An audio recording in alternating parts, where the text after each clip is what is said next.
आणि आजच्या राजकीय बातम्या आपण पाहूयात। क्रॉस वोटिंग केल्याचा आरोप असणारे काँग्रेसचे आमदार जितेश अंतापूरकर यांचा माध्यमांना पाहून काढता पाय।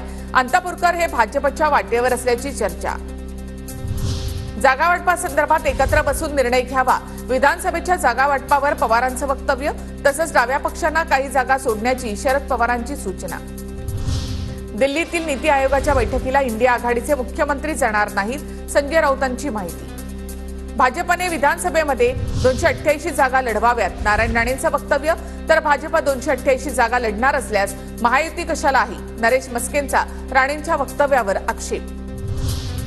अमित शहांना फडणवीसांच्या नेतृत्वाचं सरकार आणून शिंदेना बाजूला करायचे, बीडमधील सभेत जयंत पाटलांचं मोठं वक्तव्य।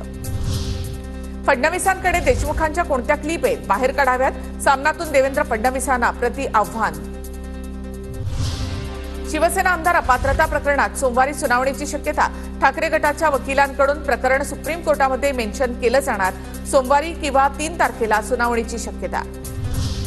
बेलापूर इमारत दुर्घटनेमधील पीडितांना तातडीची मदत उपलब्ध करा, मुख्यमंत्री शिंदेंचे नवी मुंबई महापालिका आयुक्तांना सूचना। तर दोषींवर कठोर कारवाई करा, फडणवीसांचं ट्विट करत नवी मुंबई महापालिका आयुक्त आणि पोलीस आयुक्तांना आदेश। पिंपरी चिंचवड पालिकेकडून खेडकर कुटुंबियांच्या थर्मोवेरिटा कंपनीचा लिलाव होण्याची शक्यता। कंपनीचा 2,72,000चा कर थकीत।